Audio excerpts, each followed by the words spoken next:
విషయమంతా చెప్పుకొచ్చి కాబట్టి అన్నాడంటే ఇందుకు ఏం చెప్పాడు?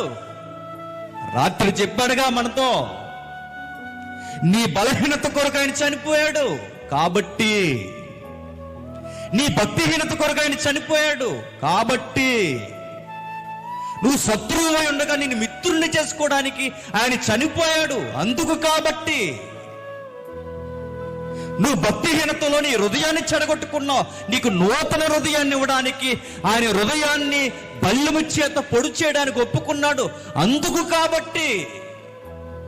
ధర్మశాస్త్రానికి నీ చూపులు నచ్చలేదు, ధర్మశాస్త్రానికి నీ మాటలు నచ్చలేదు, ధర్మశాస్త్రానికి నీ నోరు నచ్చలేదు, నీ కాలు నచ్చలేదు, నీ చేతులు నచ్చలేదు. అరినెత్తి మొదలుకొని అరికాల వరకు, నెడనెత్తి మొదలుకొని అరికాల వరకు నా దేహమంతా ధర్మశాస్త్రానికి విరుద్ధముగా ఉన్నప్పుడు నన్ను పక్కకు తెప్పించి ధర్మశాస్త్రానికి అడ్డుగా నిలబడి నన్ను విమోచన కలగజేసినందుకు కాబట్టి